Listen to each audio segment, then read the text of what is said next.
Hey, it's Teresa. If this is the first time joining my channel, welcome. Um, as I mentioned, my name is Teresa, and last year, 2021, I quit my job for my birthday. Hey, fellow Libras, that was in October. So I decided to quit my job and I decided to travel the world. So I am a little over 100 days into my journey. And on this channel, I share the good, the bad, the ugly. And I like to say the young and the restless, the bold and the beautiful. I just kind of put it all out there and share with you guys, as well as having a record. So after this is over, I remember what happened.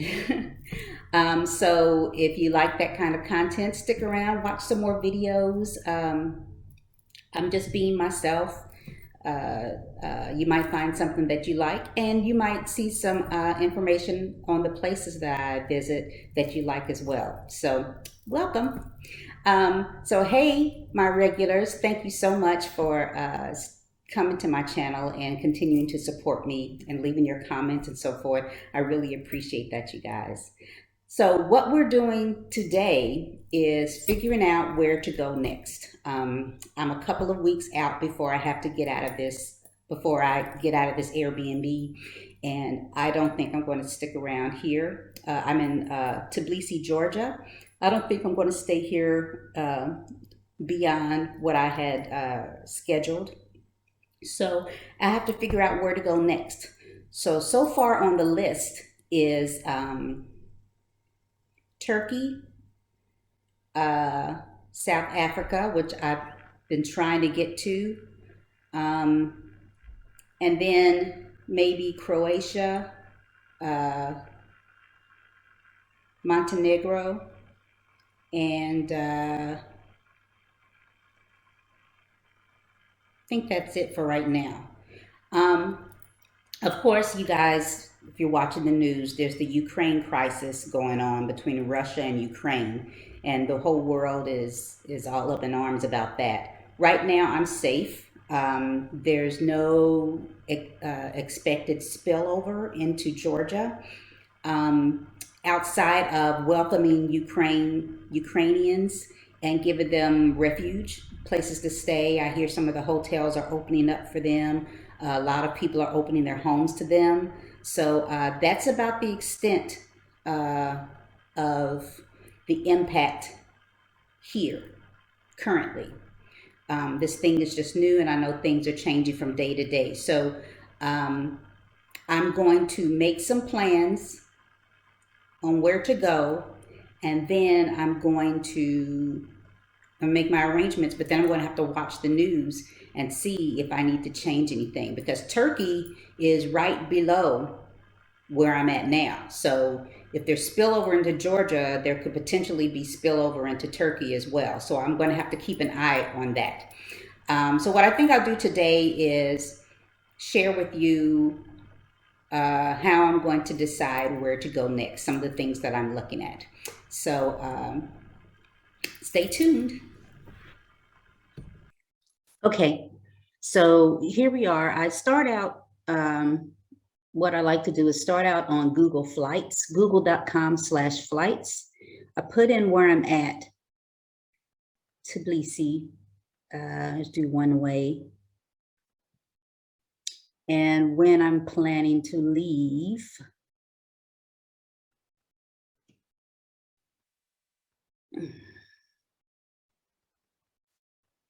And then I leave the where to blank, and I'll say search. So this will show me prices for flights anywhere from a certain place. So let's see here.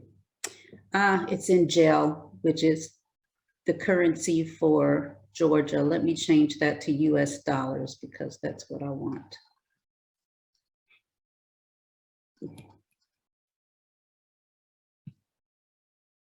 Okay.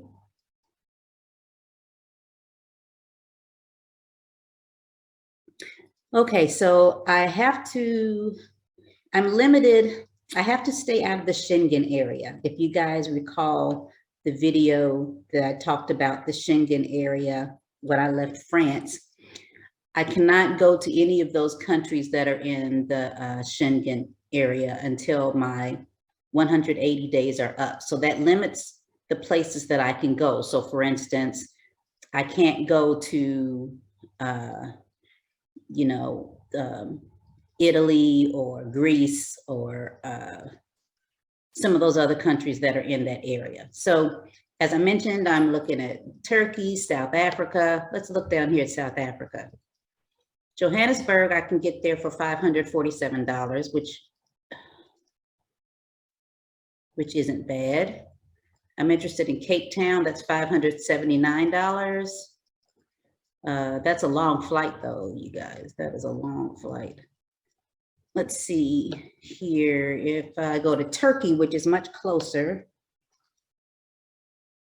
I'll look over here real quick. If I wanted to go to anywhere in Asia, I know I didn't mention that, but let's say Jakarta. I don't even know if they're open to US. Jakarta's 592. I'm not crazy about islands, you guys, but I've said I wanted to go to Bali. I wouldn't stay long if I went anyway. Okay, let's get back over to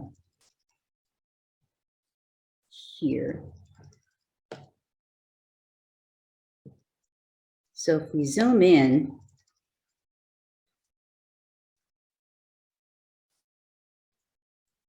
Georgia is in here.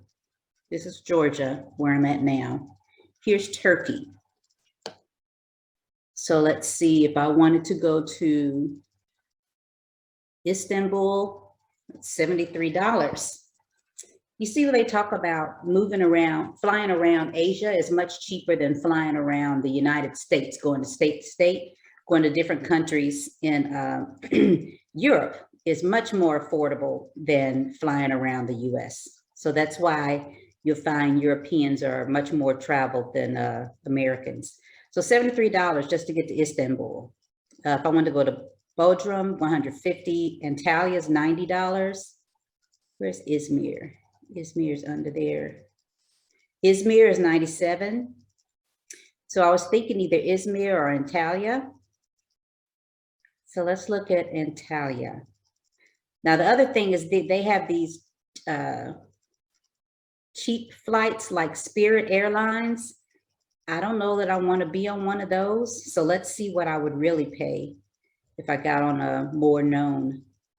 Okay, so here we go. Pegasus is, I imagine, Spirit type of airlines, $90 or $97. Turkish Airlines is a more known airline. I paid $223. And to be honest, I would probably pay that just to feel safer. And probably I'd have to look into it, but these Pegasus, these cheaper airlines, nickel and dime you. So I do have a bag to check. I'd probably be charged extra for that. That would probably add money to my flight. Yeah, who knows? I'd look into that, but I'd look at 223 would probably be around what I pay. And that's a 5 hour and 30-minute flight with one stop.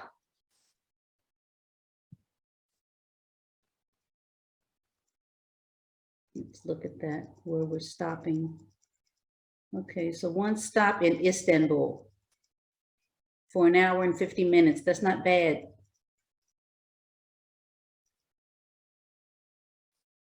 Okay, so on this flight, Tbilisi to Istanbul is 2 hours and 30 minutes flight. The flight has Wi-Fi. Oh, it has on-demand video. Just under 2 hour layover in Istanbul. Then from Istanbul to Antalya, that's 1 hour and 10 minutes. Okay, that's not bad. So let's look at these. Oh, did I see about the check bag? Emissions, doesn't say. I'd have to look at that. I'm sure I can get one check bag without paying. Let's see. Pretty sure. So this flight, below average leg room. You can stream media to your device, which means you're basically using your phone for whatever entertainment. I mean, it's an hour and 15 minutes. I'll probably sleep anyway. This particular flight is often late. So, okay. All right, so that's Tbilisi. I'm sorry, Tbilisi to Antalya. Okay, let's say I went to Antalya.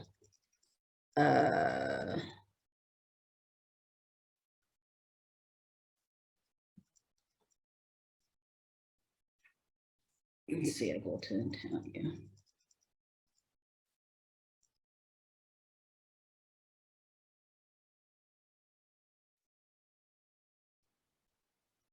Let's see what the hotels are talking about.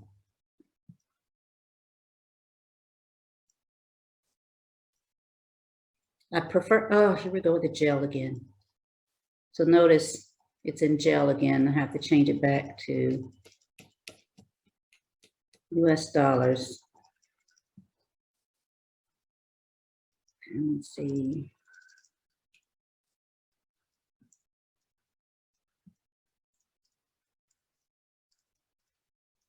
Okay, so Antalya. Oh, these are per night. Where are my filters? Okay, 4+ star rating. They do have all-inclusive resorts. That'd be interesting. The food would be included. 4 or 5 star. Office price, guest rating. I like to do a guest rating of no more than 4. I mean, if they can't make a 4, I don't want to be there.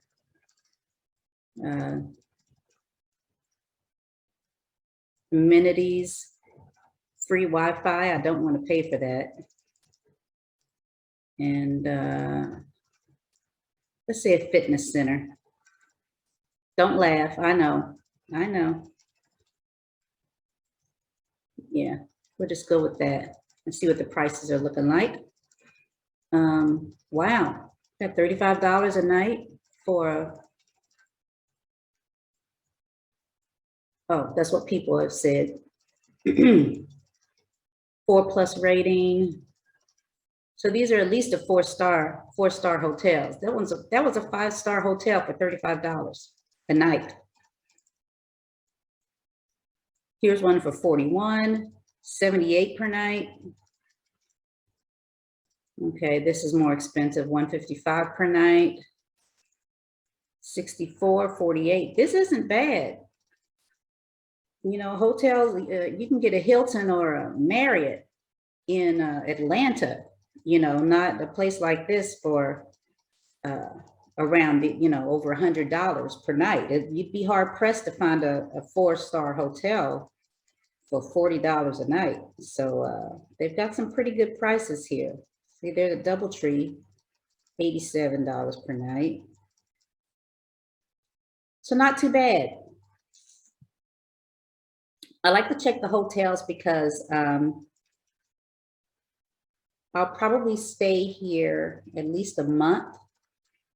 And if I start out in a hotel, that'll give me the opportunity to look around and see what area I want to stay in, and then take my chances on an Airbnb. Or sometimes I would book an Airbnb for a week, and then determine if I like it, extend it if it's available, or find another Airbnb. And what I typically try to do is find one that I like, stay in it. If I like it, then try to extend it. So that's what I did with the one that I'm in now. That would be ideal for me. But with Antalya, I mean, look, it's spread across this whole coast. I don't know what area I'd want to stay in. So I might book a hotel for a couple of days, maybe for a week at these prices, look around, and then decide if I want to get an Airbnb in a different location. The only thing you run the risk of doing when you do that is the really good Airbnbs are usually booked in advance. So the pickings may be a little slim when you do things at the last minute. So that's the risk you run when you do things like that. Two, if let's see, all inclusives. I saw a YouTube video that said the guy got an all inclusive for I think he said 300 pounds for a week. I don't know what pounds convert into as far as US dollars, but that sounds like around 500, even just $500 for a week at an all-inclusive. That's crazy. I wouldn't have to cook, the food's there, everything I need is on the resort, and I can go off property if I want to. That might be the way to go.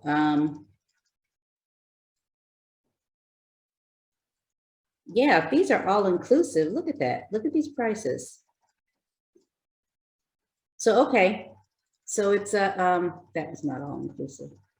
So, yeah, this is affordable. So I think Antalya might be next on my list. Also, I don't know if you guys are aware, but for health tourism, specifically dental tourism, there's a lot of people going to Turkey for dental work. And I do need some fillings and a crown redone. So I might take care of that here. If it's really that affordable, I might do that while I'm here. And if I do, I'll make sure to let you guys know what my experience is like. So that is what I do when I'm looking for a place to go. I get onto Google Flights.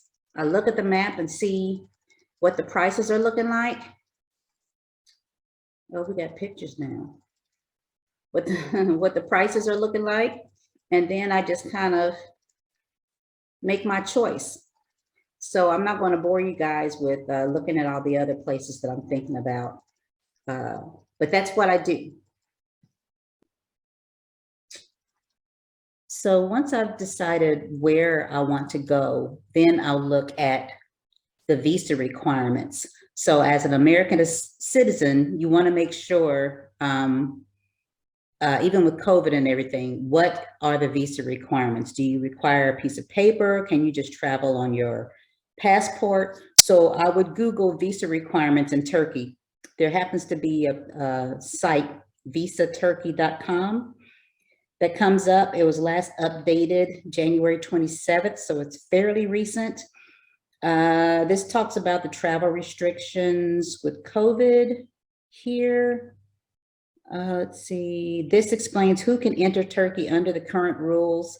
Remember, there was one point where Americans were not, they would not let Americans in because of our COVID numbers. I'm traveling on an American passport, but I'm coming from a different country, so I'd have to consider that as well. What are the entry restrictions during COVID? And okay, I don't have a Turkish visa. Can I travel to Turkey? Is it open to tourists? It's open for tourism. Travelers of all nationalities who meet Turkey's immigration regulations can enter the country following the rules outlined below. I have a passport. We should check the latest lockdown update and travel advisories. Turkish government does not prohibit any nationalities from entering Turkey based on citizenship, okay? However, it does place restrictions on who may come into the country based on the departure point. That means where I'm coming from. Entry from selected high-risk countries is banned. Visitors must check the latest travel ban list. Okay, so let's see. I need to put my glasses on. All right, so some countries other than may only enter with a conventional sticker visa. Okay. So I don't see Georgia or the US on here, so that doesn't apply to me. Special COVID-19 entry requirements in Turkey. I must complete a traveler entry form before arrival. Incoming passengers over the age of 6 must complete this form at least 4 days before their arrival in Turkey.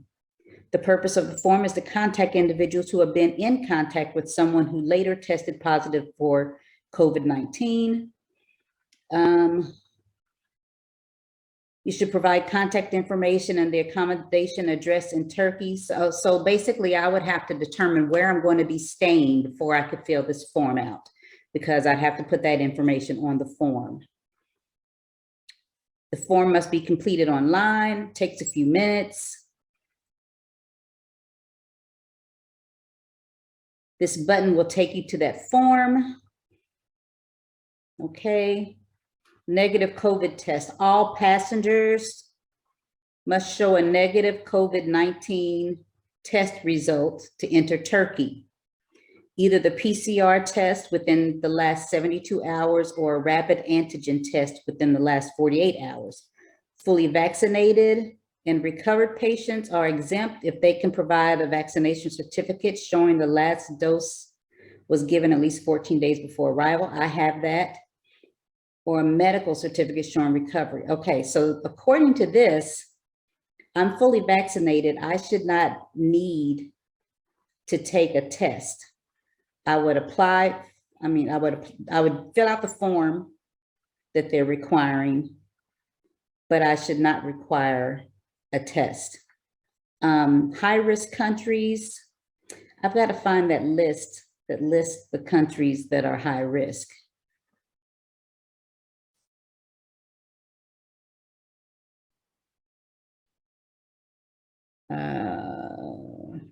Entering Turkey through Istanbul airport. That's where I've got a change over there. So I will be going through Istanbul.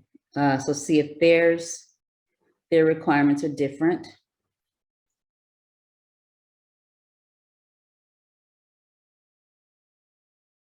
Must wear a mask. I could get body temperature screens at the entrance. Okay.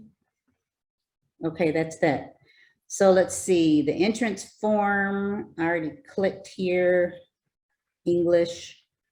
Yes, English. Okay. This is the form that must be filled in within 72 hours before travel. So I would fill this out. It's asking for the nationality. I guess that's like US citizen.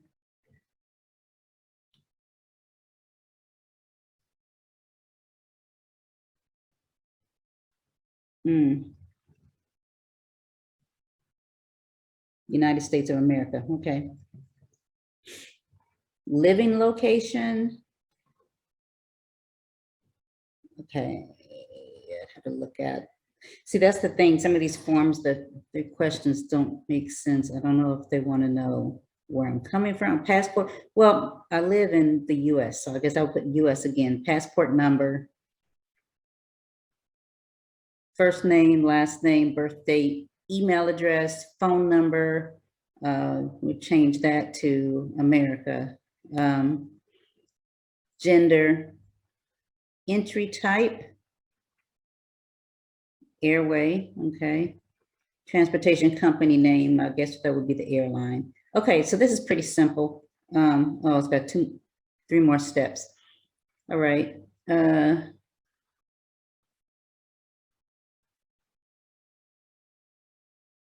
I wonder if it'll email you something. If it's electronic, I'm sure it'll email you something, so you'll have that when you, oh, great, clarification text, living location. Let's see what it says. Nope, it doesn't spell that out. Oh, well, I'll have to check into that if that's where I go. So anyway, you'd want to make sure that you can get into the country. You want to make sure that you can get into the country from where you're coming from. So even though I have a US passport, I'm coming from a different country. I'm going to have to find a list to see if they consider Georgia as a high-risk country. And if they do, what the requirements are for that. I also like to check the US Embassy for that country and see what they say. Now, the last time I looked at this, they said it doesn't matter whether this is January 28th. This one was January 27th, I believe. 27th. This 28th. This says that regardless of vaccination status or nationality, must show a negative COVID-19 test. So this is saying that I require a test. So they're conflicting. What I would probably do is I would check this within 72 hours of my traveling, and I would, if it's still conflicting, I would probably go ahead and get the test. I would rather have the test just in case than get there and they say you need a test and then I need to wait in line at or get turned away at the gate. So yeah, so these are some of the things that you might run into that. So you want to make sure that you can get there, get into the country with your passport and whatever papers that you're required to have,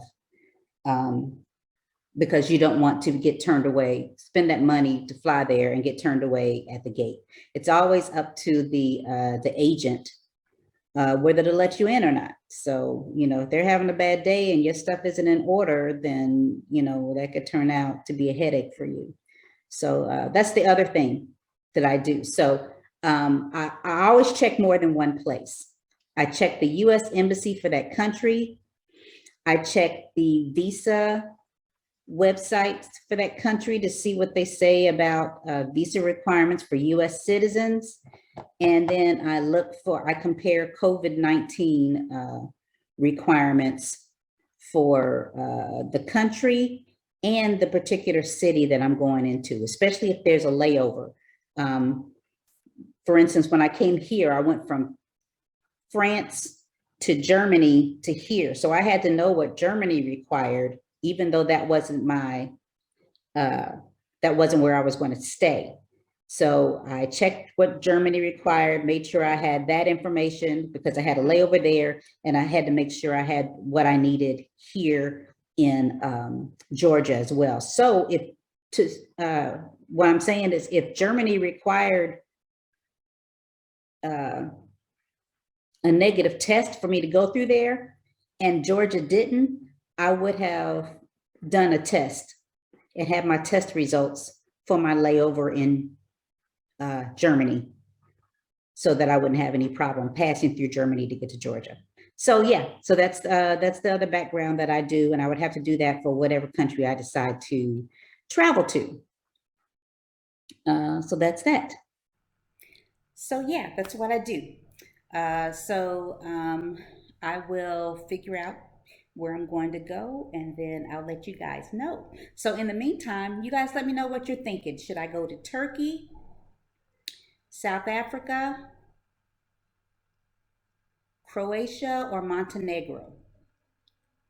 Turkey, South Africa, Croatia, or Montenegro? Let me know what you think in the comments. And in the meantime, let's just address the elephant in the room. I'm going to tell you a quick story. So I got this bonnet on. I do not have good luck with beauticians. I just don't. That's why I typically do my hair. That every once in a while I'll get out there and say, okay, maybe this time will be different. Maybe this time will be different. I toyed with having my hair braided while I was in Paris or France because there were so many braiding shops, and I was just like, I couldn't make myself do it. So yes, I found someone who did braids here in Georgia, in Tbilisi. So I went to get my hair braided.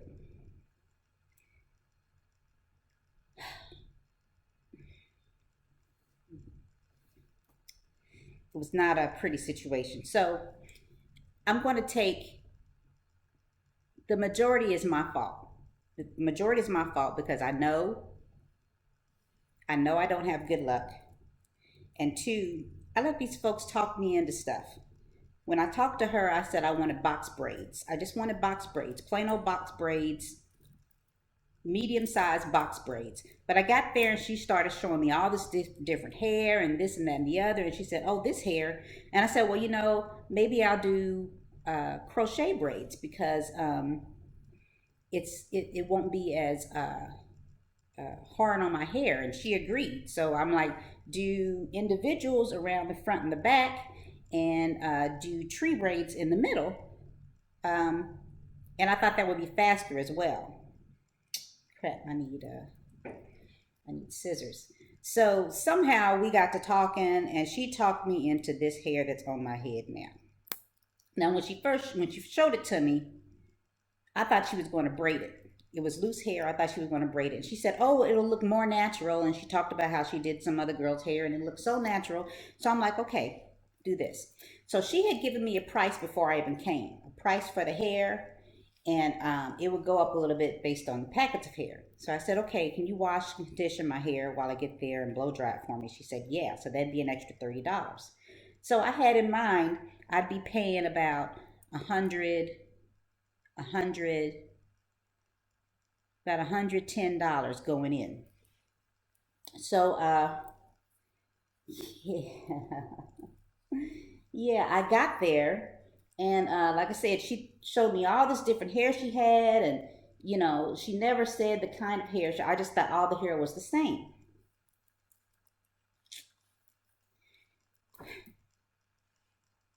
Y'all see this mess?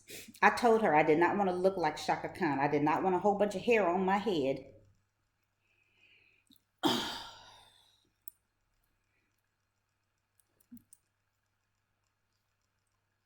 Here's what I got, y'all.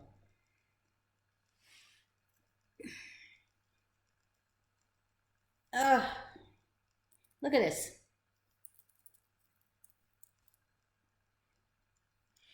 I look like, what's that monster on Adam's Family? Cousin It or something. But yeah, so this is what I'm stuck with. I need to buy some scissors because at the end of the day, she did cut it, but I just wanted to get out of her chair, and I'm like, I'll just cut it later. So I have to buy some scissors to get out and buy some scissors. I'm trying to find a good place for a part. So I do have individuals in the front and tree braids in the middle of my head. So I should be able to part it naturally somewhere over here. But y'all see this? This is so, damn it, Teresa. You did it again. Oh, and that's not all. That's not the whole story. Do it this way. There's where I want to part it. Yeah, that looks crazy. My hair's thinning over here anyway, so that's why there's such a big gap there. But yeah. Anyway.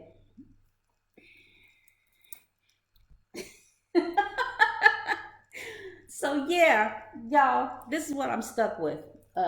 Till I cut it. I'm gonna put it back in a braid when I get off of here. But yeah, so I said, how much do I owe you? And then she showed me on her phone, which it looked like she showed me like I want to say 435 lari, which is gel, which is the Georgian thing. That converted to $150. So I'm like, okay, I'm going to go to the bank and get the money.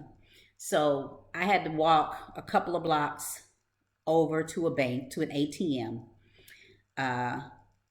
I got the money out in US dollars because it wouldn't let me get the full amount out in lari. So I got $150 cash, went through some stuff at the bank, which I'm not even going to go into. But I came back and I gave her US dollars. I'm like, I'm sorry, I'm giving you US dollars, but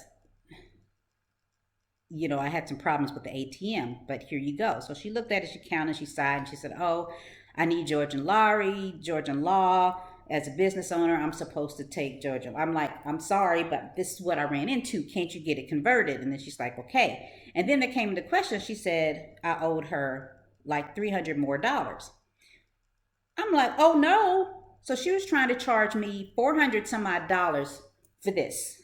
$400 US dollars for this.